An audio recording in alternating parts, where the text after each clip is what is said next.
this is a conspiracy. That's what this is. Just begging to course its way through your veins. Let's just for a moment speculate, shall we? You're into comic books, aren't you? I'm a nerd. But you do like comic books. Comic books aren't just for sad nerds anymore. Do you think we need one more? Strange things are afoot at the Circle K. Do you think we need one more? Objection, calls for speculation, move to strike. This is a bad idea. This is a bad idea. All right, we'll get one more. Spec Tales, a comic book podcast with Jake and Jesus. What's going on, spectators, and welcome to another spectacular episode of Spec Tales. I'm your landlocked host, Jake, along with the man, the myth, the Freebeard. Of course, I'm talking about Jesus. What's going on, Jesus? Not to be mistaken with a free beard, because there's nothing free about this beard, man. It's, blood, sweat, and tears to get this beard, man. Like, I was going for like a free bird, free bird, free beard. You get what? Yeah, I got that. That's why I said not to be mistaken. Like, there's nothing free about it. I'm gonna put that guitar solo in the background when I do that opening. Oh, nice. If this is your first time joining us for Spec Tales, thank you so much for giving us a listen. Spec Tales is a comic book podcast that asks collectors and creators, what's your Grail Tale? Each week, we explore new stories about the comic book grails we love, the epic journeys behind how they were obtained, and how they inspired new creativity. We also dive into some comic book speculation and how, as collectors, we can help the hobby pay for itself. This week, everybody is in for a treat. Not necessarily a first-time appearance on Spec Tales. However, this is this gentleman's first-time appearance as a guest. He previously hosted this show in a scroll fashion just a couple of months ago, maybe not even 2 completely full months. But he is the host of every comic podcast creator's favorite comic podcast. He is Badr Milligan of the Shortbox podcast. Badr, welcome to the show. Yo, Spec Tales. Was it good, y'all? Thank you so much for joining us. What's going on, man? Thank you for joining us. I just wanted to say before we get, this started, this show's going to be great. I already know that, but I just wanted to thank you for hosting as a scroll, the Spec Tales show, and we really appreciate it. So thank you very much, Badr. Yo, I love doing free work for other podcasters. All right, the best part is I have to edit it. A big shout out. Who actually edited that? Did you edit it or did I? Yeah, Chris? That was this guy right here. Yeah, that was me. Okay, word. So yeah, I'll do any podcast that I don't got to edit. But yeah, it was a pleasure. It was a lot of fun. You guys did such a good job. The editing was very minimal. You and Chris really nailed it. It was just some basic cleanup, and that was about it on my part. But to all the listeners out there, if you didn't get to hear that episode, all you have to do is travel back in time to the episode that dropped on July 26th. Secret Invasion, Chris Hacker, Badr Milligan with guest Christian Ward.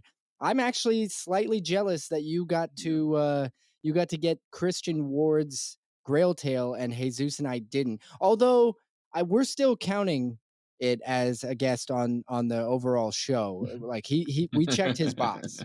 Yo, look, the downloads didn't go to my feed or my dashboard. Yes. Yeah, all of those royalties and everything that we got out of it, we are not sharing. I think they optioned that episode already, so it's been optioned. It's been optioned. Yeah, Miramax already picked it up. They want to do something with it. But speaking of Chris Hacker, who is a good friend of everybody on this recording right now, Chris found out, or I talked to him about doing you coming on the show to be a guest to do your own Grail Tale, and he asked me to ask you a question. He wanted me to, so he, this is a guest question. This comes directly from Christopher Hacker, not to myself or Jesus, but I think inquiring minds want to know anyway. But here's what Chris asked, and you can take a minute if you want to answer. But he wants to know, ask him which podcast does he listen to the moment a new episode drops? Essentially, what's his favorite comic podcast? Damn. That is a really good question. in the hot seat. I do want to remind you, you are on Spec Tales comic I know. podcast currently. I mean, I feel like Spec Tales is a gimme, right? That's a gimme. No, you Right. you can answer honestly. It's quite all right. Look, once I'm done consuming Spec Tales, the second it hits my streaming service, I will admit I listen to maybe 3 podcasts in total, like religiously, and I want to preface this by saying, as someone that spends so much time editing and doing his own show every week, I don't know how you guys feel, but after I'm done editing, I don't want to hear about comics per se, like because I've spent so much time thinking and recording and talking about them. I kind of use my podcast list as like a refresher, just to like see what else is out in the world and here's some of my other hobbies. With that, with that excuse blocker up, I will say there is the 3 that I religiously check every Wednesday because they both release on Wednesday are, one is the Juan Epstein podcast. And this is the show, like one of 2 shows that got me into podcasting. It was the first hip hop podcast ever. It's hosted by Peter Rosenberg and Cypher Sounds, both of them being New York DJs. They've been on MTV and they were hosts of Hot 97 and all that stuff. I mean, look, those 2 guys I literally have grown up with. I tune into that show religiously. I'm signed up on Patreon. They talk hip hop. They shoot the shit. They talk shit. They talk about radio and all this stuff that I love. I am a sucker for music podcasts. So that is probably the one that I make sure I check every Wednesday. Nice. Nothing wrong with that. I was just gonna say that that it's good that you refresh the yourself, and you like, because I think about that too. Like, I'll get in the zone and read a certain type of comic book or a certain type of book for a lot, like whether it's sci-fi and then I'm like, man, all right, I'm done with that. Like, I know that there's some great ones out there I still need to read, but I'm gonna take a break and I'm gonna read, this, or I'm gonna read, autobiography or whatever, and just kind of like cleanse your palate. And I haven't done that from podcasts, so I definitely need to do that, because I used to listen to a lot different type of podcasts, NPR, Planet Money, just different stuff like that, and I haven't been doing that lately. So I definitely need to get back to that, and that's a good one. I wrote it down, so thank you for that. Oh yeah, One Ep is just the banter alone, and some of their old episodes are classics. Like, they were interviewing hip hop folks before they even knew what podcasting was. I mean, like I said, they were among the first podcasts that I listened to that got me into it. So this was around like 2008, 2009, and you can go back to those old episodes and it is like a time capsule of like the entertainment world back then. They would have like, I think they had an episode of Busta Rhymes and he's like, yeah, I'm on this podcast. You know what I'm saying? Like, it was so early and they had access to all of these big names and they had a rapport with them so they could get all these best stories. And some of those episodes are classic if you could find them. Now, I do say, that is not to say that, I listen only to music podcasts, because what I will do for like the comic book homies, you guys, Oblivion Bar, Comic Keepers, comic book couples counseling, Wednesday poll.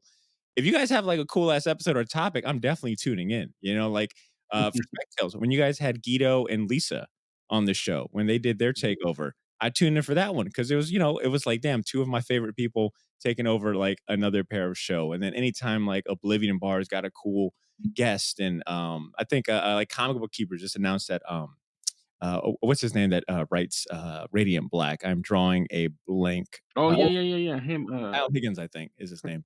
But they're having him on the pod, and so I'll be checking that out. So for a comic book podcast, I'll just like kind of pick and choose like which ones I'm going to listen to. But I try to listen to outside or other non-comic podcasts because I'm also listening for like inspiration. I'm listening to like how segues are done on like the major, podcast platforms and ones that I like what are the music they're using? How are they transitioning? How, I'm saying that a lot of it is like research and development for me. I think you just tweeted out something where it says that now podcasting has taken over radio and stuff like that, as far as listening or listening hours or listeners or what have you. And just kind of where you feel podcasting is and kind of where it's going right now, since you've been in it for, I think, what would you say, like 10 years almost? Is it over 10 years already? Yeah, our first, so the Shortbox podcast was started in 2012. And I want to say we were recording a lot of the episodes over the summer, and we technically didn't start releasing until like December. Like, we just got in 2012. So I've been podcasting for that long, and for the most part, it's been all weekly. As a matter of fact, I'm editing the 400th episode now, so it can drop on when I don't know if this episode will probably come out. Your episode will probably come out at the same time the 400th drops. So yeah, I've been in. Congratulations, man. Thank you so much. Thank you. I've been putting off the 400 for a minute, but I need to put it out. But I'm glad you asked, and we don't got to go into a whole diatribe, but I just, like 2 weeks ago, I went to Denver for a podcast conference called Podcast Movement. And I went because of how many big players were there. I've been to small, and I say respectively, smaller podcast conferences where it's more catered towards, podcasters like us that are doing this weekly. We don't have a major backing, or we're not signed to a big corporation, or we don't have giant sponsors. But so I've been to those, but I wanted to see, like, what do the big dogs do? Like, what do they talk about? What are their metrics for success? So I went to Podcast Movement, and it was like NPR was there, Spotify, Amazon Music, reps from YouTube were there. So it was like, a state of the industry, at this conference. And I could probably spend the whole time talking about just what I learned there. But what I'll say is it was a big confidence booster in the sense of like, oh yeah, podcasting ain't going nowhere. Awesome, man. Awesome. Cause I didn't know that was going on. If not, I would have been there in a jiff. I'm just joking. I mean, I would want to go, but we're trying to get to San Diego Comic-Con first, right, Jake? Yeah. We got to prioritize. We still haven't been there, so. Look, I still have not been to San Diego Comic-Con either. But I think next year will be the year I go. I'm going to will that into existence. But this year I'm going to New York Comic-Con for the first time. So, my priorities were a little, this year, was a priority year. I'm like, you know what? I'm going to a big podcast conference. I'm going to New York Comic-Con. Nice. Good for you. Those are goals. Yeah, those are two good conferences to go to, man. I mean, I want to go to New York Comic Con too, and I would have liked to be there in Denver too, man. So I'm going to be looking at that. Maybe I'll start with the small ones, like you mentioned, the smaller ones. Oh yeah, this is definitely a podcaster's podcast episode right now. This is for like some. I was just gonna say for a comic book podcast, we've talked an awful lot about podcast creating, and for all you listeners out there who were previously interested in starting your own podcast, if this has been at all a deterrent, you're welcome. We probably just saved a lot of hours. Go enjoy your family and friends and weekends. That sounds so glorious. For the love of God, enjoy your life. Let us entertain you and just support the Patreon. Like support the Spec Tale boys on Patreon. All right. This is a lot of work. We're saving you. We're doing the work for you. Very nice. Well, I love the segue, so I'm gonna take it. That was the I don't know what we're calling that first segment, but let's just call that Podcaster's Paradise. We will move into. No. I know what it is. That started from a listener submitted question.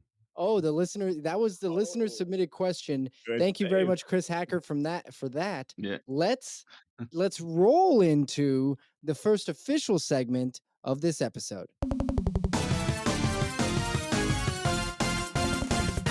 Recent pickups. That would be the recent pickup segment where we're each going to go around and talk about some book or collectible we recently acquired. It can be something you read. It can be something you just collected. Either way, it doesn't really matter to us as long as you tell us what it is, or I guess we tell you what it is. Jesús, you traditionally kick this off, so what do you got? All right, so for recent pickups this week, I have two. One of them is a kind of, I would say, off the beaten path kind of deal, just because it wasn't in physical media. It was a Comixology exclusive at first, but it was obviously from a big name, and I'm talking about the All Nighter from Chip Zdarsky and Jason Liu. It's a very interesting comic book to me. I started looking up Chip Zdarsky stuff. I just like his writing. It's funny. It's different. Yep. And the All Nighter is basically a diner that's only open at night. And the twist is that it's vampires running the All Nighter, right? Because they can't be out during the day. And that they have an adopted daughter who's a young vampire that can't go out in the day. That's their excuse. But if they get caught, or if somebody believes that they're a vampire, there's this kind of like secret council that comes and takes them out because they cannot be exposed, and they end up, exposing everybody else. Well, one of the vampires decides to go out and save lives, and he puts on a superhero costume. So he's a vampire in a superhero costume saving lives, and people don't know he's a vampire, so he's not breaking any rules, and the secret council can't come out to get him. And so that's kind of where this has gone. I mean, I blew through this real quick. This came out in March of 2022. I just found it probably about a month ago, and lo and behold, it was right around the time that the second volume was going to come out. So I have the second volume waiting for me on my phone, on my Comixology. It's in print media now. Dark Horse has printed it as a trade paperback. I definitely recommend it. It's a lot of fun. It's different. There's a couple twists in there with some of the characters, which is pretty cool. So that's the first recent pickups from Chip Zdarsky and Jason Liu called The All Nighter. Sounds great. And then the second, I mean, I like it. I recommend it. Yeah, you came correct for the Comixology Unlimited series. I mean, limited series. Okay. Yeah. All right. That immediately made me change all of my notes. I'm like, no, I can't give them the bullshit. I got to come fully correct. Yeah, man. I read a lot, man, and I'll go anywhere to read, man. I'll read Kickstarter books. I'll read Comixology. I mean, we even got those people. What was it that sent us those magazines, those horror mags? Oh, now you're gonna put me on the spot. Now I can't remember what they were, but was it Cherry? But no, I forgot what it's called. We'll look it up. Yeah, we're gonna have to look it up, but now I don't have them in front of me. All right, and then the second one, I was really interested in this again, and this is what I was kind of alluding to earlier with Badr. I read, kind of horror, superhero stuff all the time, but this one is a Western. It's the Enfield Gang Massacre from Chris. What's his name? No, it's yeah. Jacob Phillips and Chris Condon. And the way it was put to me was it's like a Western thriller. So it's like a Western met like Silence of the Lambs almost.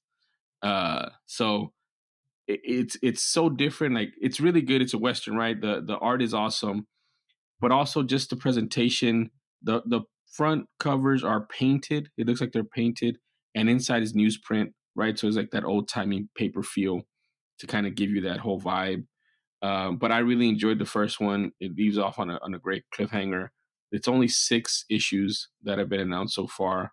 I'm gonna be reading all of them. So that's another different type of book, the Enfield Gang Massacre, that I also recommend. So those are my 2 recent pickups that I've been reading, and I'm really excited to recommend those to you guys.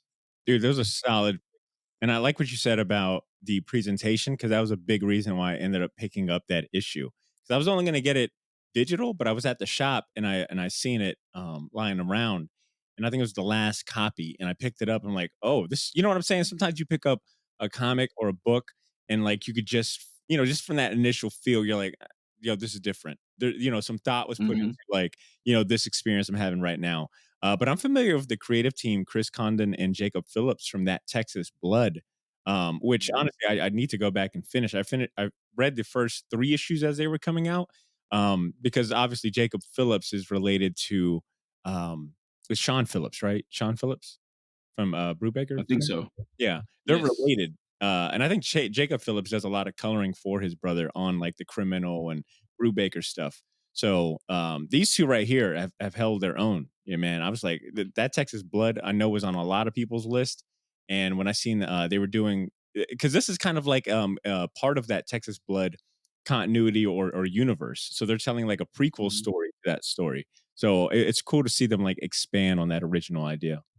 Yeah, it was pretty cool. There's also like some interesting storytelling, I guess, choices or different things in there. Like I think there's like a letter in there, and there's also like a newspaper article in there that kind of adds to the story, which is pretty cool as well. So yeah, very different, very cool. Definitely pick it up if you can. Solid pick. Nice choices, Jesus. I will award you with 3 tater tots for those. Same as last week. That's weird. Same as last week. Technically, that was 2 weeks ago, and you would have gotten more. Step up. Step your game up, Jesus. All right, you stuck in this plateau. You got to get back in the gym. Try something new. Yeah, you drill. You really would have gotten more tater tots, but you made me do work, and I'm not a fan of that. And that work is I actually went and got I went and found that book you were referring to earlier was The Brooding Muse. And this harkens back to the style of magazine that Creepy and Eerie do. And these, the Cherry Bomb, what is it? Cherry Bomb Comics. It looks like they're out of Pennsylvania. They were kind enough to send us some books. They wanted us to take a look at them. We talk heavily about Creepy Magazine quite often, mostly because of how much we love the magazine. And I don't know, I think they just thought this would be up our alley, and it certainly was. So that is what Jesus was talking about earlier. Then I apologize that I lost the name, but I did have one handy, so I at least had that going. Yeah, I feel like you guys will. I feel like you guys will never be hurting for like horror comic books. You know, like your branding, the logos, the PFPs that you guys got. It's like, yeah, you guys like are a magnet for any startup company or comic company that produces like horror comics. They're like, send it to the Spec Tale boys. We ain't gonna turn it away. Not at all. We can't get enough, man. We can't get it. Well, I'm telling you, like we're finding old school horror stuff, new school horror stuff, different kind of horror stuff, and it's pretty dope, man. I mean, I'm excited about it. We got some other stuff coming up. I wanted to talk about it right now, but I'm not gonna. Oh, you were so close. But that's I was. All right, Badr, it is now your turn to let us know what your recent pickup is. Okay, I got 3 recent pickups / here's what I'm reading right now. Sounds good. For starters, a couple of weeks ago, I decided to correct a grave mistake that an error that I've been living with, a sin that I've been living with, to tie it into this pick right here. I ashamedly have not been reading Chip Zdarsky's Daredevil run. And as all of you know, that series just came to an end like 2-3 weeks ago. And but 2 weeks ago, I finally decided to start. Now, keep in mind, this is a series that I've seen all the praise for it. I've got friends that swear by it. I've got friends that have been pleading with me, you got to check this out. You love Born Again? You love Daredevil? You got to check this out. And in true Badr fashion, it only took me like 5 years to like finally check it out. But for the last like 2 weeks, I've been playing super like heavy catch up with this series, and I'm still on the first run. The first run is 36 issues, and then it goes into this current run that just ended. So I'm in the middle of the first run, really enjoying it, and it lives up to the hype. Like Chip Zdarsky, he's just one of my favorite writers out. Like he's now in that upper echelon where if I see his name, it's enough for me to be like, well, at least got to pick up the first issue. So which kind of makes me excited to check out that All Nighters that you recommended, Jesus. So I'm currently making my way through Daredevil, his Daredevil run. I'm reading that on Marvel Unlimited, so I'm doing that digitally. And then some recent pickups. Speaking about Comixology, I actually bought these 2 issues just based on the strength of seeing the artwork in the issue in the shop a couple weeks ago. But Sirens of the City from Boom Studios. It's written by Joanne Starrer. And then art by, I think I'm saying it right, Kari Randolph. I apologize. And I'm going to read the solicitation because I think it does it way more justice than I can. The solicitation for issue 1, it's a 6-issue series, by the way. It's on issue 2 or 3 right now. But the solicitation for issue 1 is New York City, 1980s. Runaway teen Layla struggles to survive on the mean streets far from home. But now every supernatural creature from the darkest corners of the urban grimes after Layla, and the child-to-be she never wanted growing inside her.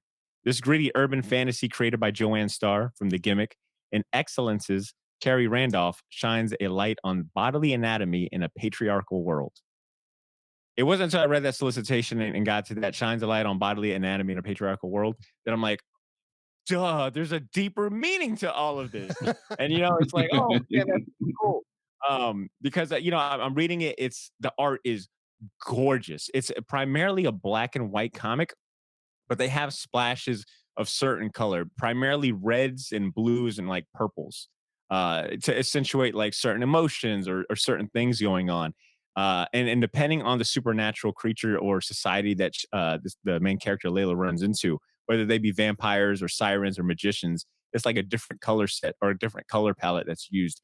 It's like one of the best looking and eye-catching like comic books out there. I'm telling you, I flipped through in the shop and I was like, yo, mental note, check to see, how many issues they got. And like I said, it's been a ride. It's up to issue 2.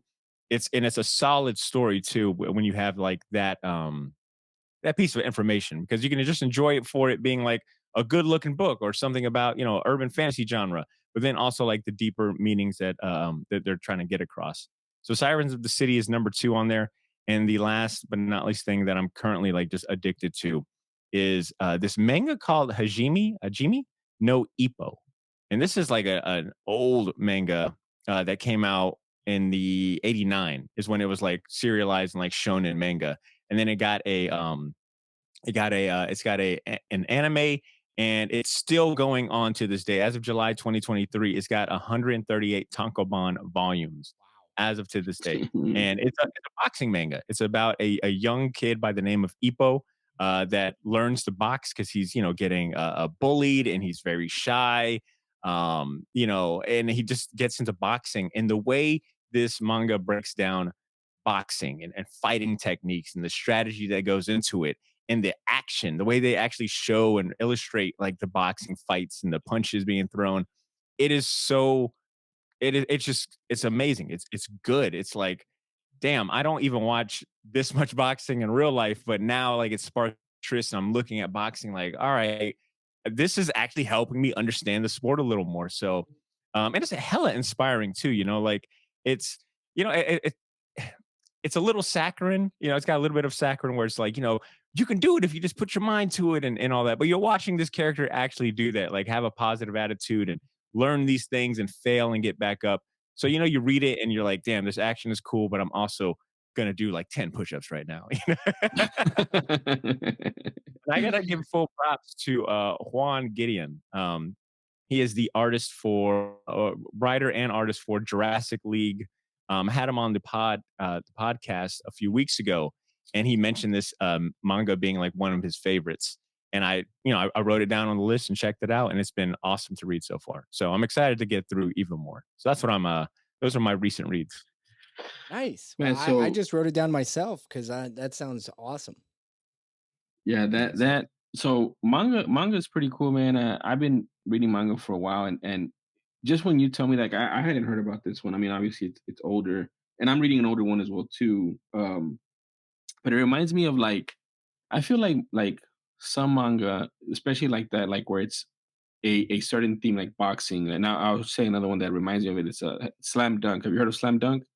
Dude, yes. I was reading that heavy. And then I think that's why this transition to Hajime no Ippo was so smooth, because I was already like, yo, what else is in the world of like sports manga? 'Cause Yeah. I've heard like there's a really good soccer one. I can't recall. It's like Blue something. There's like other really good boxing ones. And Slam Dunk was like, I'm like, yo, I already love basketball. This only makes me love it even more. Yeah, that's what I'm saying. Like they use the sport as a vessel to tell this other story about, Yes. whatever. Like in that one is teenage angst, right? Like it's in high Mhm. school and it's getting right. And the one you're talking about is like a kid getting, confidence and learning and getting the passion for boxing and stuff. And it's also giving you a passion for boxing, the sweet science. So it's I mean, manga's cool, man. If you guys aren't reading manga, like you guys are missing out on a lot of really cool stories. I use manga as a palate cleanser too. When I'm feeling like, okay, there's no more superhero books, there's no more image books I can read right now that'll entertain me. Like sometimes I'll switch to manga just to like, just the act of it. The reading it is so different, like the left to Mhm. right, and you know what I'm saying. Sometimes it like resets my brain, and after a little bit of like appreciating manga, I go back to American comics, and I'm able to like get back into it a little more, appreciate it more, and like sometimes going from hot to cold, you know what I'm saying, is like you need that little that polar change. But yeah, manga is, and and you know what it is? I think it's because I'm not that well versed in it like I am comic books. It's so fun to find, things Yeah. to be in this Yeah. discovery phase where I'm like, yeah, give me any recommendations. And I always felt like this is a a plus in the manga checkbox that sometimes comic books, especially in this day and age, that comics doesn't really get, is that manga is really easy to pick up too. If I pick up volume 1, I know the path I have to go 2, 3, 4, and 5. And if I don't like one, I've read enough of the story to make like an educated guess. 'Cause, Yes. a tankobon is whatever. I don't. I'm probably lowballing it here, but it's at least 90 pages. I feel like maybe even more. you're getting a sufficient enough story to where you figure out this isn't really my thing. Let me move on. But it wasn't that big of an investment, but at the same time, it was enough. Is what I'm getting at. No, yeah, I mean, there's a lot that it's so funny because I was talking to my kid about this, my son, because we went to a bookstore over the weekend, and we went to the manga section, and there was a Spider-Man manga, right? Like it's Spider-Man, and they did it manga, but it's in English, and I'm like, what are they trying to do here? Like you expect it to be in a different language. Why is it backwards? Like I don't understand. Like, are they just trying to? I feel like they were trying to catch on to a fad, I guess, or to a like what's hot right now versus finding out what they're doing well in manga and translating over to comics instead of just trying to copy. You know what I mean? Like I don't know. But yeah, there's a lot of cool manga. The writer for Slam Dunk did another book called Vagabond that I'm reading right now, and I definitely recommend it for you. Actually, I've read volume 1. I'm on volume 2. Yeah, that's a good recommendation. I'm into like the whole samurai mangas for sure. Yeah, Jake, this has now become the manga hour. That's right. You guys just like your waves got in sync, and I was like, hey guys, I'm gonna take a step back here. It's all right. I need to catch up. It looks like I need to catch up. There, the interest. There's a lot of serendipitous things going on, and we're gonna circle back in just a sec. But there is, man. And that's what makes you a good host. Like you're letting the moment just happen. You're getting like podcast gold. Yeah, exactly. Well, it makes it easier for me on the editing side for sure. Badr, I'm gonna go ahead and I'm gonna award you 3.5 tater tots for that because that was a hell of a recent pickup segment there. It was really well done. I love tater. So here we go now with the final one. I'm gonna go ahead and let you know that it was weird because Jesus brought up Chip Zdarsky, and then Badr, you did, and it was very serendipitous. And then Jesus brought up The Brooding Muse, which was really kind of a call to Creepy Magazine a little bit. Well, the book I brought is actually one I just picked up at the store this week. It is the Archive Collection Creepy Magazine issues 1 through 5 in their entirety. So this Archive edition, printed by Dark Horse, they just got released. Our good friend Dan Braun actually was at San Diego Comic-Con promoting this. Dan and his brother, actually, they are the owners and keepers of Creepy and Eerie magazine. So they're re-releasing all of the Creepy and Eerie in these beautiful archive editions. Dan, who reached out to us a long time ago, we didn't believe him when we first got the email. We were like, who's this weirdo trying to email us? And it turns out, like, not only was he serious and was he extremely generous and friendly, and he would talk to us. Like, we ended up having him on the show, and he's turned into a really, really good friend. Wish we would have been able to get out to San Diego Comic-Con to see him and pick these things up in person. But the best part was I went into my LCS after having not been in there for a while, everybody. When I moved, it wasn't like I just took off from the podcast. I took off from a lot of stuff. So I had not been into my LCS in quite some time. And I walked in there, and the first thing John, the owner of the shop, he saw me and he was like, hey, I've got something for you. He bought one specifically knowing I was going to buy it.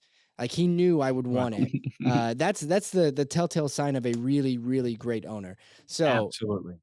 He immediately handed me that. And John as well is a big fan of Creepy and Eerie magazine. Guys, if you are looking to just even read what some of the first 5 issues were like, this is such a really good, accessible copy for everybody. You can pick it up at your local LCS. They just dropped. I don't know what the exact drop date was, but I believe it was within the last month. I know at San Diego Comic-Con they were they probably had advanced copies, I think is what they were. But if you go through, I'll flip through for you two. They even, it's got all the ads that are on like the back page, and then they include the covers as well inside. So it's everything that was in the original magazines. It's very cool. How many of those covers were done by Frank Frazetta? Initially in the first like 30 some, I'm looking at one right now. I have one like kind of displayed. Number 32 is one he's most famous for, one of them. But I want to say in the first 32, he probably did, 8 or 10 total. He did quite a few. The cover of this is also Frazetta as well. That's what I was okay. That's what I was trying to. Um, I'll say this, man. I think whatever company, I feel like I've never seen a bad creepy trade graphic novel or I guess just umbrella. I've never seen a bad creepy collected edition. Now the actual use of the colors and like how accurate those might be to the original, that leaves maybe something to be argued. But in terms of like product, like holding one and like it looking good and whether it be a hardcover or a trade, I feel like if they're whatever company gets like a creepy license or they're reprinting that, there always seems to be a different level of care and attention that goes into it. And I think that comes along with the fan base. Like, you know what I'm saying? Like there's certain expectations that you've got to meet if you're dropping using any material or reproducing any material from like Creepy or EC. Yeah, absolutely. I don't disagree with you. Dark Horse has been doing it since I think 2008. They've been working with Dan. Dan and his brother, I believe, got the rights. They bought them from Warren back in around 2005, 4. I can't remember when exactly it was, but they bought the rights, and then they in searching, Dan actually in the episode he did with us, he sort of details everything and how it came to be where him and his brother got the rights to Creepy and Eerie from Warren Publishing. But they did go to Dark Horse, and they've pretty much been exclusively with Dark Horse ever since, I believe.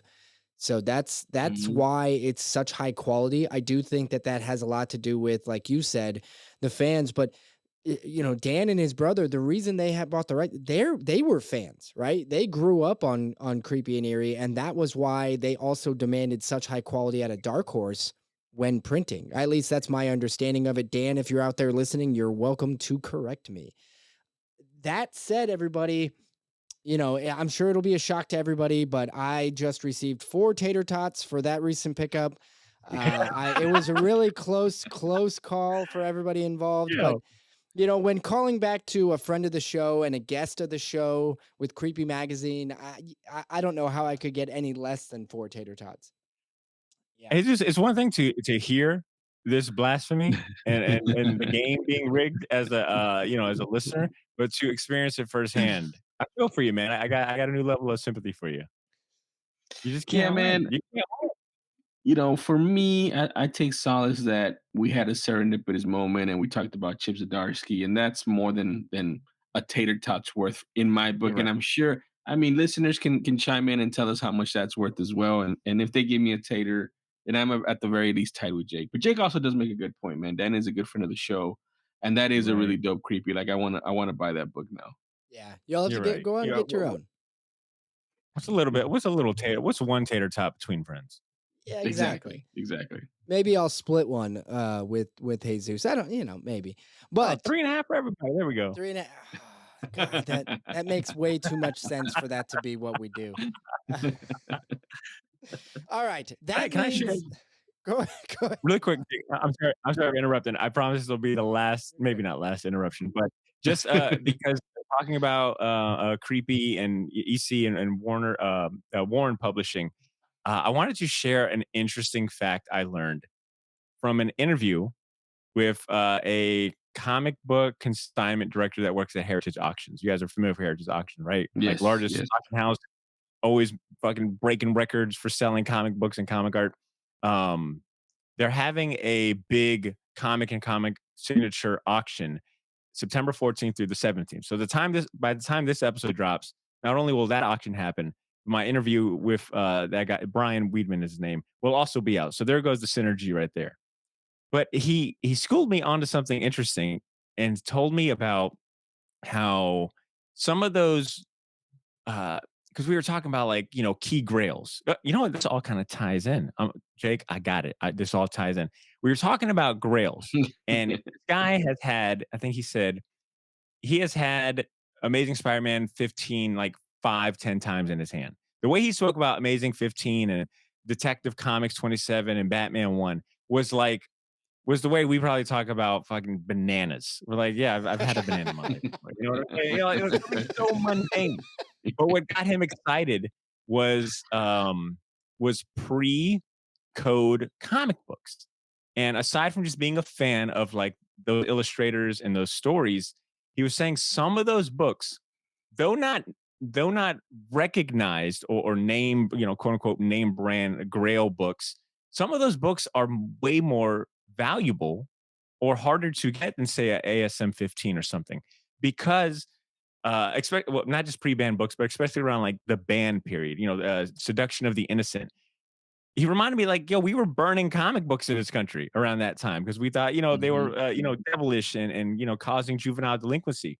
So when you consider that we were burning comic books, there's a lot of books that didn't make it, that the print runs were already low. Well, now you're burning, all of them.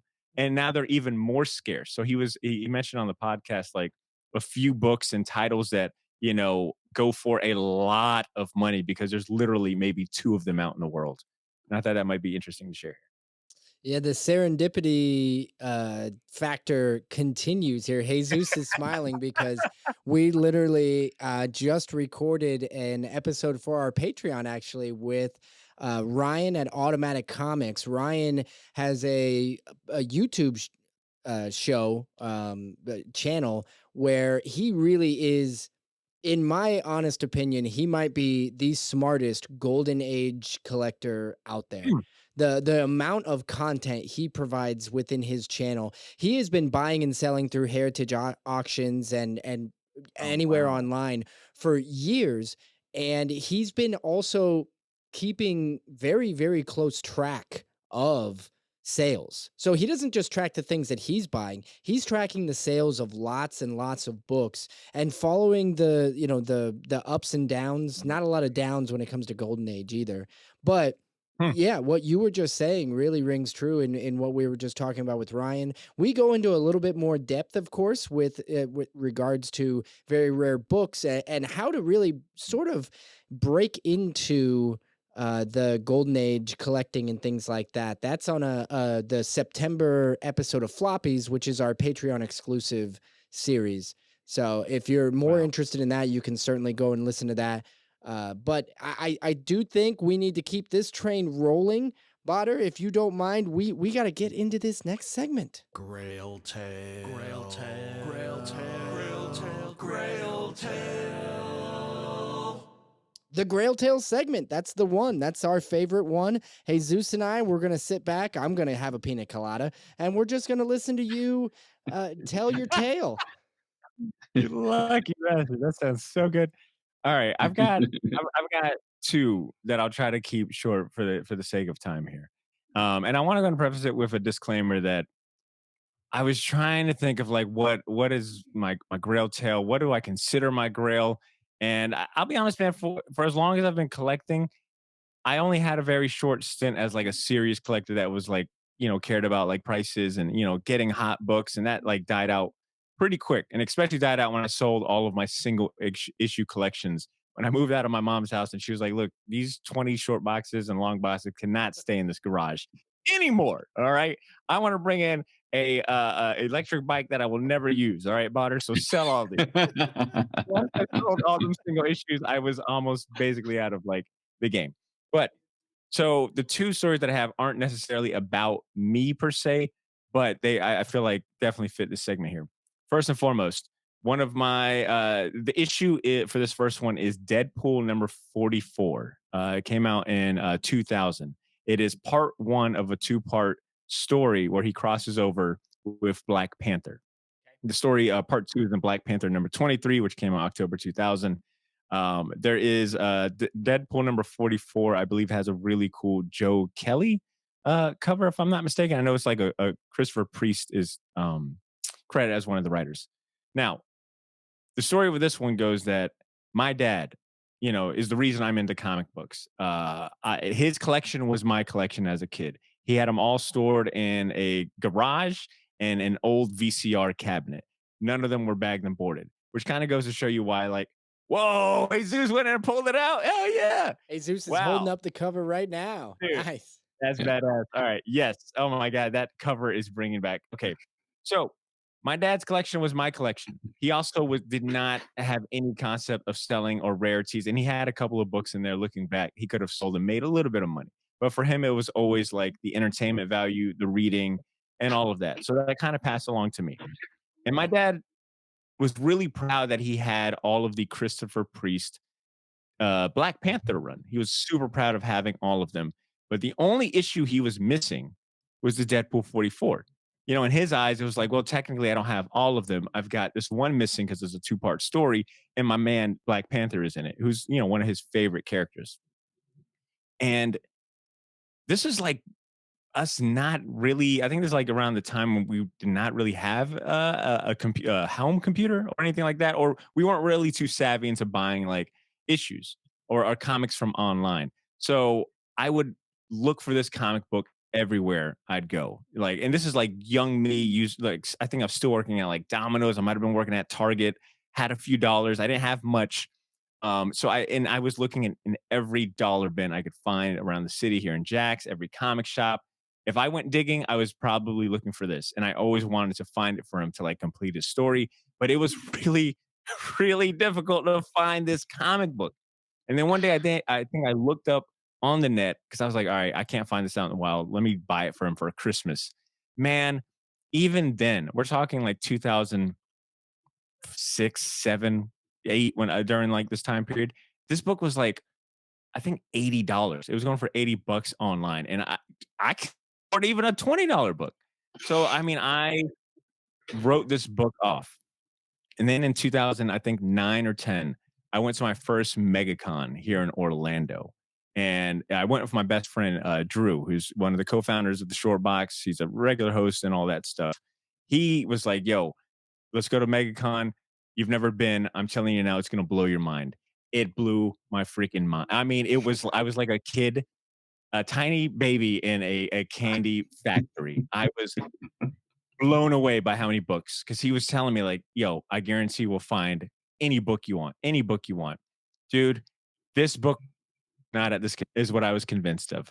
2 full days of hardcore hunting. And this is like early days of MegaCon where it was 99% comic book vendors.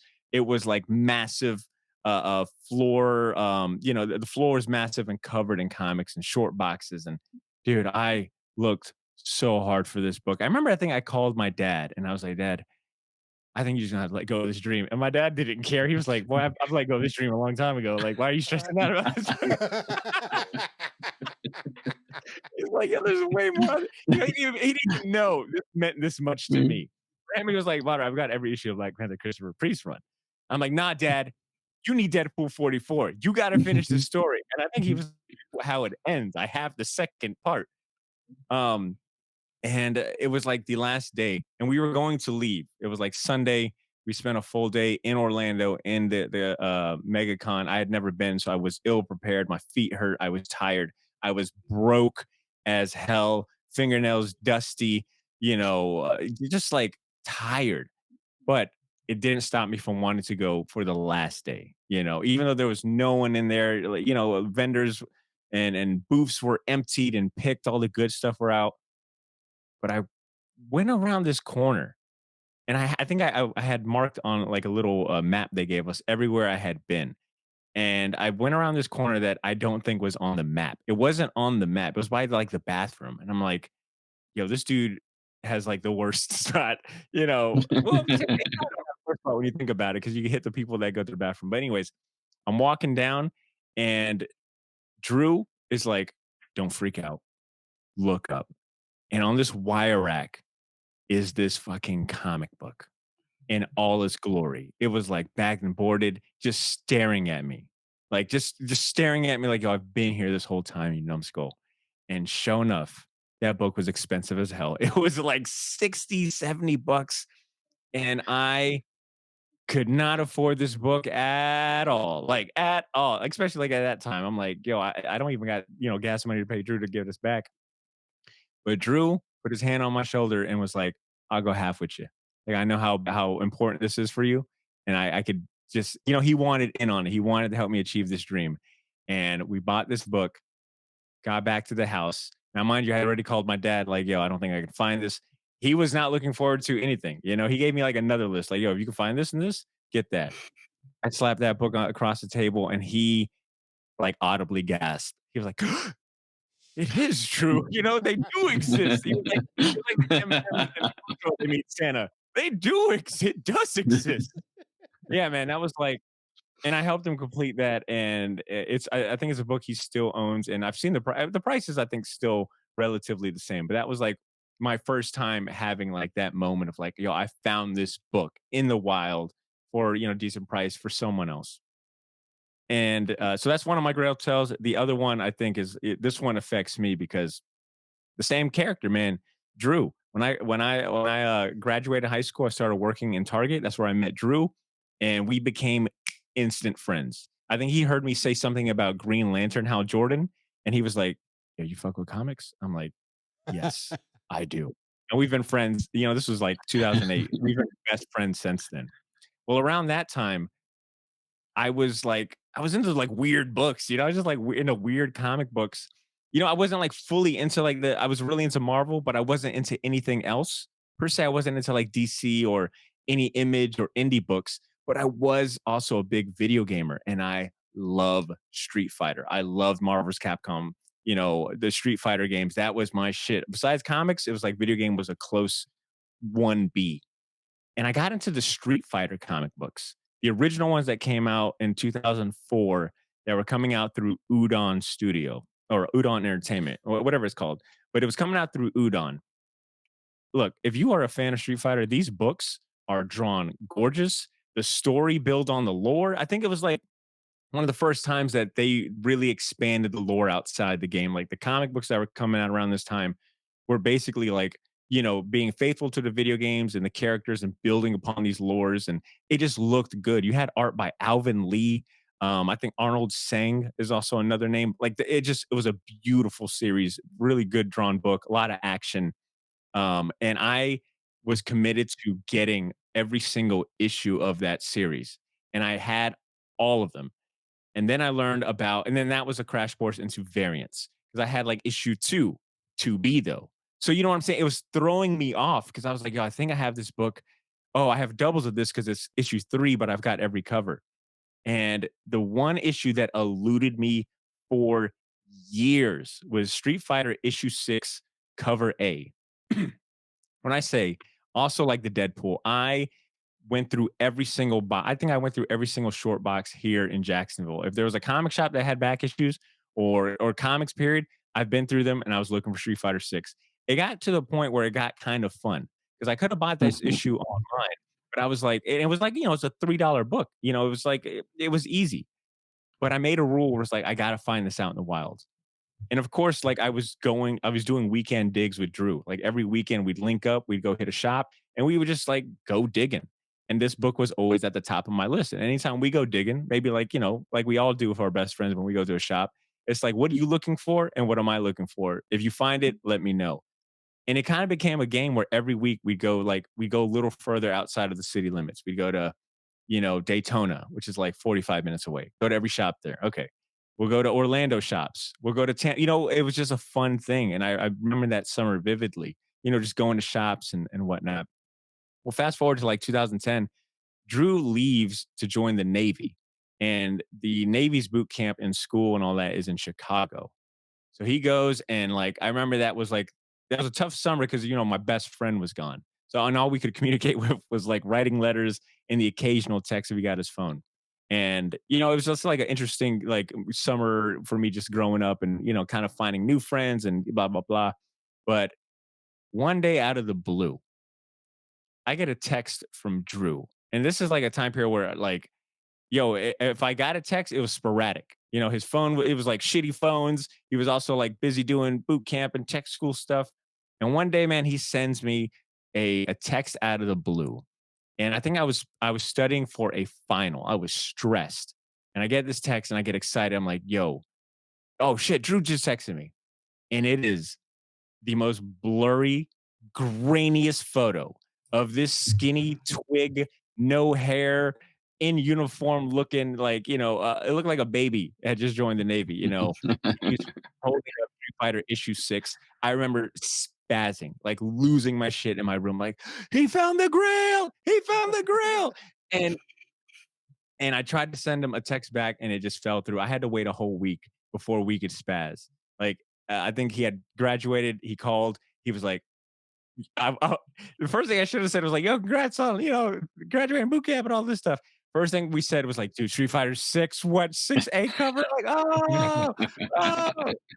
So, like, I have the photo. I sent it to Jake, and it is like, on some, LG phone, flip phone crap. But it is a photo. Anytime I look at it, it's just like, damn, it means a lot to me. Like I've been through this comic journey of mine, and we've got like these stories of like helping each other find grails and playing like these, finding ways to make collecting fun where, you kind of set these self-imposed rules of like no eBay, no digital. You got to find it out in the wild, and it can't be for an exorbitant amount.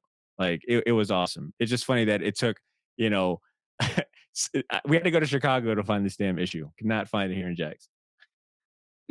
That's amazing. And I did share the photo you shared with me. I shared it with Jesús. The funny thing is as soon as you sent me the photo, I was actually waiting for like the photo to like, I thought it was still processing, right? I'm waiting for the resolution to clear up. I was like, oh, maybe it didn't fully download. What's going on here? Why is it so blurry? But now that you've said that it came from, Nokia phone circa 2010 or whatever, that makes a lot more sense. And Yeah, I'm so glad I had the same thought when I sent it. I'm like, yo, why didn't Twitter process? I'm like, oh, never mind. That's right. I checked the metadata on this phone. This picture was taken August 28th, 2010.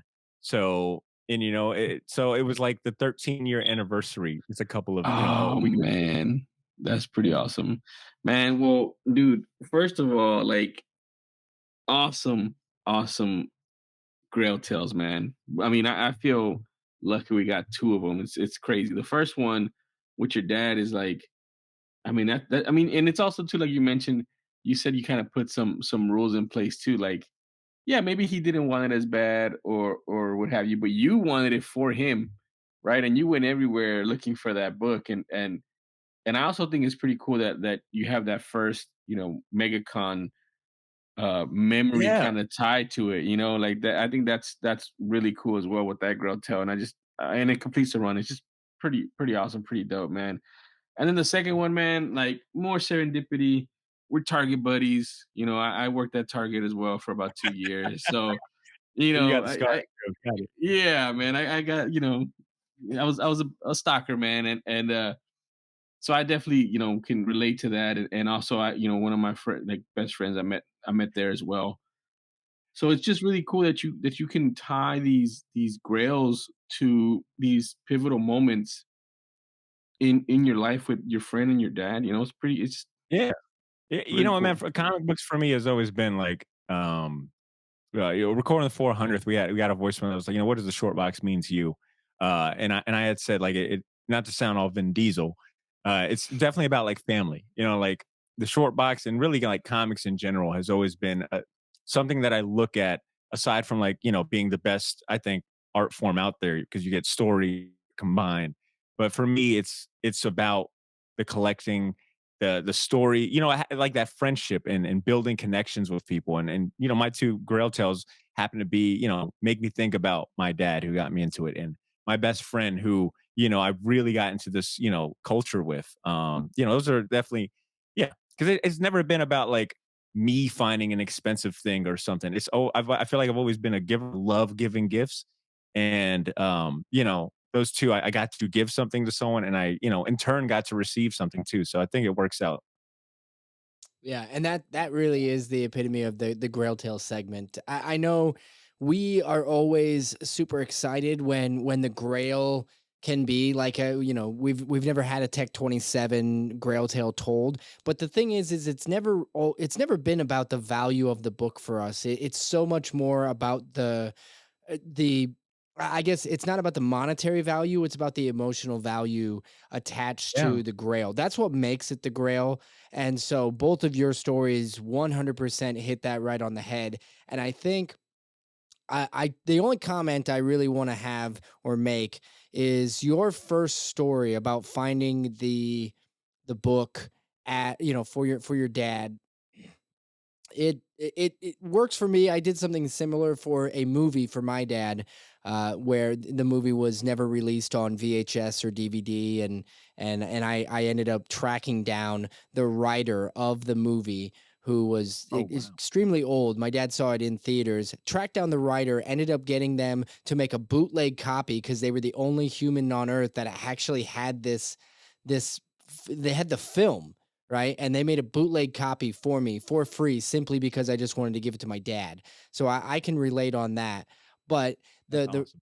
the real and thank you. Yeah, the real comment though, however, I like your story like weirdly reminded me of Zoltar in Big. Like you turned the corner, it wasn't on the map, and you're like, I swear to God, MegaCon, you probably would have been like, oh yeah, that vendor was awesome, and they were like, there's no vendor over there. There never was Yeah. a vendor over We, Yeah. there. we, What do you we don't ever put vendors by the by the restrooms. We bathroom? would never do that. If it's Yeah, not on the yeah. map, kid, it was never here. We don't know what you're talking Yeah, the about. organizers are like, this curator is partying too much. Am I right? I'm like, no, it's really happened. The whole time it could have been. You know what? I might have interacted with the damn wizard from Shazam. I think I might have interacted with Shazam himself, but I probably failed the test. And I probably tried to lowball him. Like, I'll give you 20 for this. The dude was like, all right, no powers for this guy. Yeah. He's greedy. But the thing is Zoltar did bless you with the book, and I think that is True. really cool. Zoltar. Both stories very cool. So thank you so much for sharing those. All right, now everybody, we've gotten through the fun part. Now it's time for the work. It's time for us to put in a little time to help our listeners out there make a little bit of cash themselves if they can. Speculation. That's right, the speculation segment. This is where, from a collector's standpoint, Jesus and I certainly like to collect books, but sometimes we gotta help the hobby pay for itself, and that's where speculation comes in. Because sometimes you may not be aware of some of the value you have hiding in the closet, or maybe you are aware, but you're looking for more value out there. This is where we're going to give you some pointers, tips, speculation on our part, where you could potentially help yourself, help the hobby pay for itself. I think those all made sense in that order of sentencing. Jesus, once again, you traditionally lead the charge. What are you packing this week? All right, man. So I went back and I started thinking about, some of the iconic characters, and I don't know, I just got to thinking of stuff we like, right? So we've talked about this before, but I'm gonna go a little different route. I'm talking about none other than Predator and Alien or Okay. Aliens, Yep. right? So obviously we know that the first Predator was from Dark Horse in like 1989 or something with that Hell of a awesome cover. red Yeah, cover. hell of a cover. Awesome red cover. But then I got to thinking about, right, like Marvel just took over, and we've talked about this on the side, Jake, outside of the podcast, the Predator versus Wolverine little mini series that they got going on, Dude. and it's kind of an insight into what Marvel's thinking with these characters, right? Like they're gonna bring them in, they're bringing them into the fold. They're gonna be they're big franchises. They have huge, massive numbers as far as movies go. We saw what Prey did on Hulu, things like that, right? So I started thinking, well, when was the first time they came into Marvel? It's been recent. It's August of last year. Predator #1 is the first time Marvel printed Predator. So yes, the first issue of Predator is like Dark Horse Presents, and then there's the Predator #1 with that awesome cover. But the first Marvel one is going to be Predator from last year. You're talking about a $5 book right now, right? And I kind of liken this to Masters of the Universe, right? There's two Masters of the Universe out there. People like the DC one, the first time ever where Masters of the Universe was with in a comic book with DC. And then you have some collectors who are more hardcore Marvel collectors, and they collect the Marvel edition, which it was under a Star Comics imprint under Marvel. later on, and that's also a cool cover as well. So you have two different ones. So I'm going for Predator number one. The first time Marvel did it in August of 2022. Plus, they have some really dope variants. And then the same thing with Alien. The first time they printed Alien was in 2021, which is now 2 years ago. And they also have, I think, like Predator 1 has 34 variants. So, I mean, obviously pick and choose which ones you like, or yeah. But Alien only has 8. Alien 1 only has eight And we got against variants. aliens. Yeah. So, and there's also there's one that's only 600 issues out in the wild, which is a really really cool one. So yeah, so those two are the ones that I'm looking at. They're like $5 books right now, guys. You guys could probably find them in dollar bins in some places, but long term, I think they're going to be something, especially with how they're bringing these characters into the fold of the whole Marvel universe. Those are my speculation picks for this week. Genuinely, I think anytime they sort of re-enter the zeitgeist, right? They drop a movie, they drop something, it just pops simply because those two franchises are, I don't know what it is. It seemed like Alien for a little bit there was starting to turn into, it was cheapening itself a little bit, but they've righted that ship, or as it feels like it, and we're starting to get a little bit more. I think we're going to get some pretty pointed and well-directed Alien stuff coming up pretty soon. I think that there's a new one in the works. I'm hoping so anyway. But if Prey is any indicator for the Predator stuff, I don't think it's going anywhere anytime soon, because that was badass. It's in good hands. 100%. Badr, is that your spec? You got another one? No. I've got a low hanging fruit one. I feel like Transformer back issues, that might be a good little investment. We're seeing a kind of reemergence of same thing with the Alien Predator, like with the new Daniel Warren Johnson series coming out, the Energon series that's been announced, the Rise of the Beast movie that just came out. Yep. Didn't completely suck at all. If anything, I've heard really good things about it. People liked it. So I don't Void think Rivals. Yeah, Void Rivals. Yeah, everything that Skybound is doing with the imprint, I feel like there's a lot of attention on it, and it might be worth going back and getting those issues while you can, even though maybe it might be too late. Look, Jesus just set the bar way too high for speculation, and I am not great at it, but that is my little hanging fruit one. But I want to share one interesting thing in terms of speculation and just rarity. As I was getting ready for this and looking up, more things about manga, it got me thinking about something, a topic in comic books that I don't know if I want to do an episode on or, just find out more about. But obviously, comic book art is something that you can readily buy. At Heroes Con, there was like booths on booths of original comic art. I understand like all the big cons are starting to get into that. There's more vendors there selling original art. Original art maintains its value. It's also kind of become a big commodity within comic book collecting. And it got me thinking about manga and how I've never seen original art for manga, and that might just have to do because of, a location, obviously it wouldn't be, that isn't a big market here. Manga is an import for us. So it got me thinking of like, well, is there Japanese sites or auction sites that offer original manga pages or sketches? It got me thinking like, do manga artists go to conventions and sell sketches and do prints and all of this? And the answer is not really. So what I was able to find, and there's not a lot of info to like go off and do like an investigative journalism bit, but like the creator of Ranma 1/2 and Inuyasha, her name is Rumiko Takahashi. Takahashi, yeah. In 2011, there was a sketch that she did, a little ink sketch of a character from one of her other series. She drew on paper. It sold at auction in 2011 for 3,267,500 yen, which equates out to 40,650 bucks in American. At that time, that's crazy. 40,000 for a sketch. Like original manga art and whatnot is really expensive and hard to get. And a big reason for that is manga artists do not just give, they hold on to their work. They don't sell it like like we see here with American comic books. So it's really hard to come across original art. A lot of times that's either gifted, they gift it to folks, or they just hold on to it.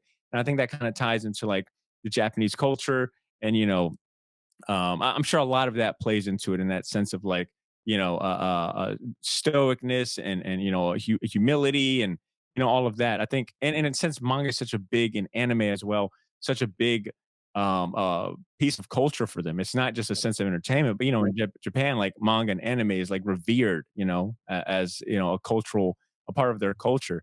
I think there's a sense, maybe I think maybe that plays into why these pages aren't readily available. Because I'm like, man, I wish I could own a piece of like Akira Toriyama, Dragon Ball, pages. That's not the case. So I say all of that to put a nice bow on this and say, for any of your listeners, if you guys should ever come across the ability to purchase original manga art, pages or sketches or commissions, get on that, because I don't see that ever going down, because the scarce so scarce, especially for us to get it. I imagine in Japan there might be auctions and things that I'm not aware of, but for us, yeah, we can't just go on like mangaauctions.com. That's not the case. It's a lot harder to find. You act like you don't know how to play this game, but that Yeah. that right there was that was right on, man. That was I Yeah, perfect. appreciate it. I thought I was I'm boring just, you guys.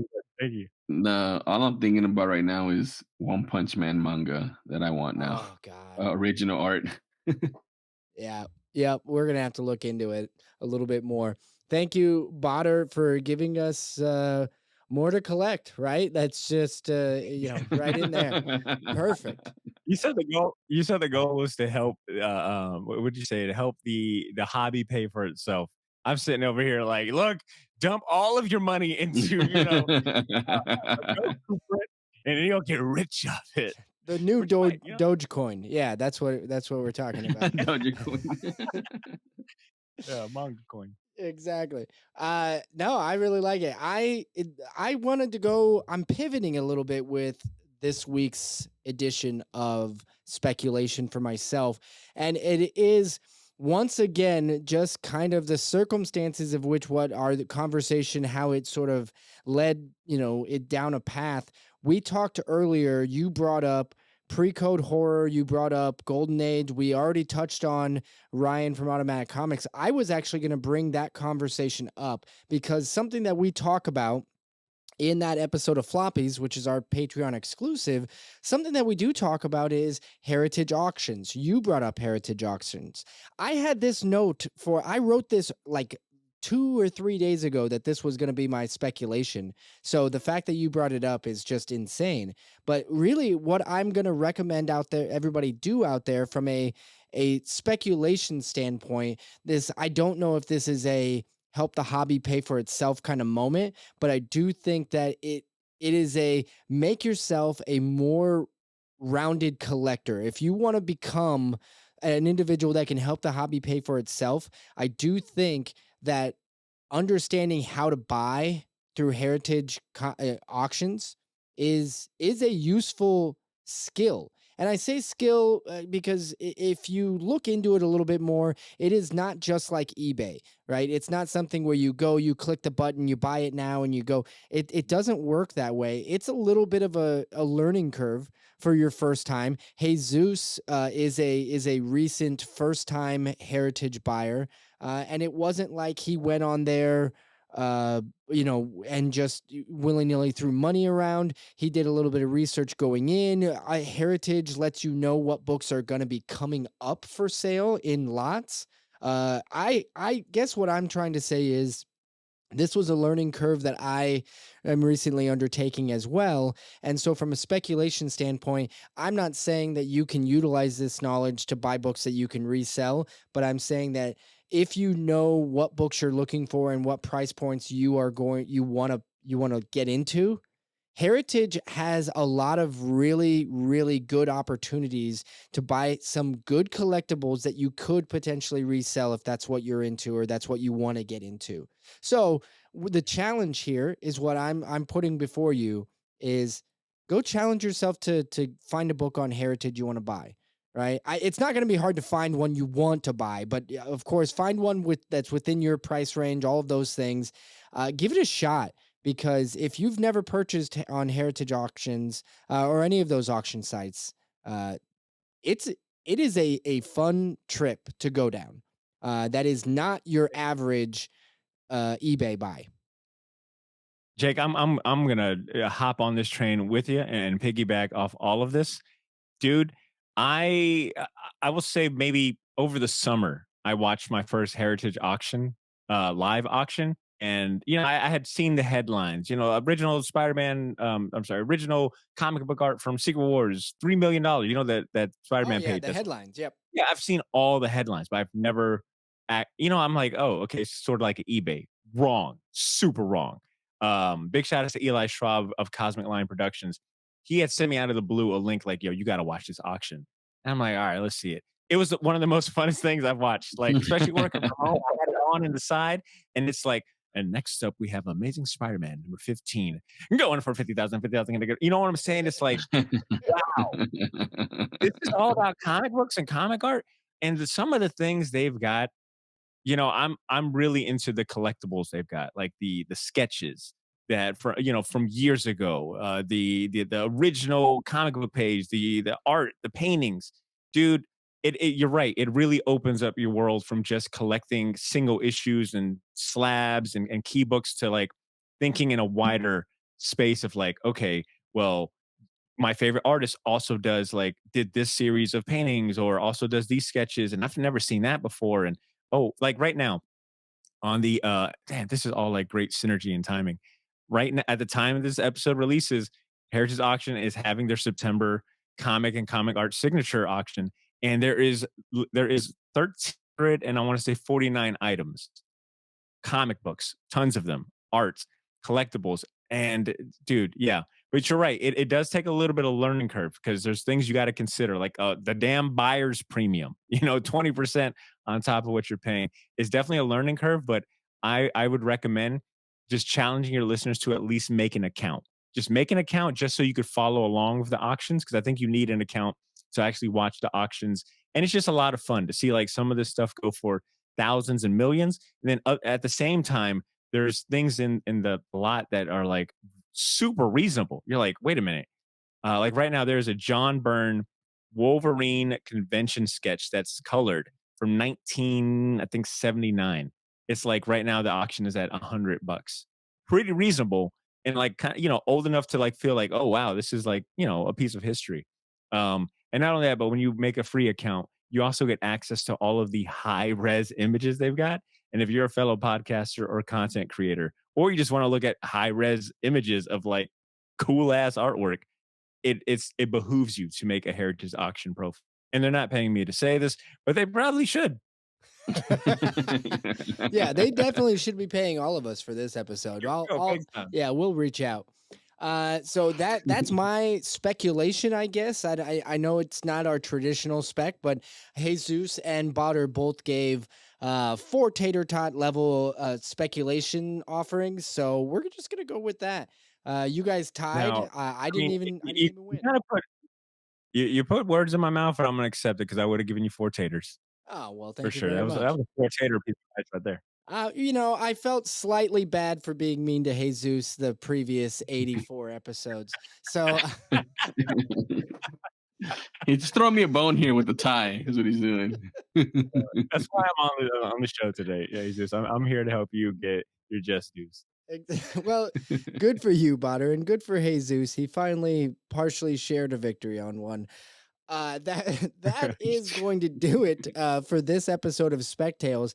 I would be remiss if I didn't do a little bit of housekeeping for all of you out there listening. If you really enjoyed Badr's Grail Tale, we are still doing our giveaway for the listener submitted Grail Tales. Anybody out there that has a story, something that they'd love to share with us, we are giving away posters If you give us a Grail Tale, we will give you a poster. I will put one in the mail instantly after we get it. You just got to email it to us. You can send it to spectalespodcast@gmail.com, or you can go ahead and reach out to us on either of our social medias. We are on Twitter. We're not calling it X yet.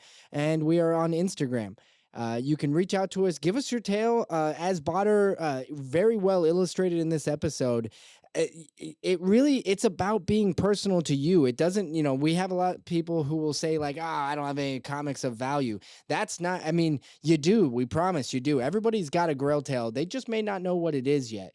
So with Badr's inspiration here, reach down into your brain and pull out something, and we will send you a poster. The posters are pretty damn cool, if I do say so myself. We have shared on social media. Badr, did you get a chance to see one of these?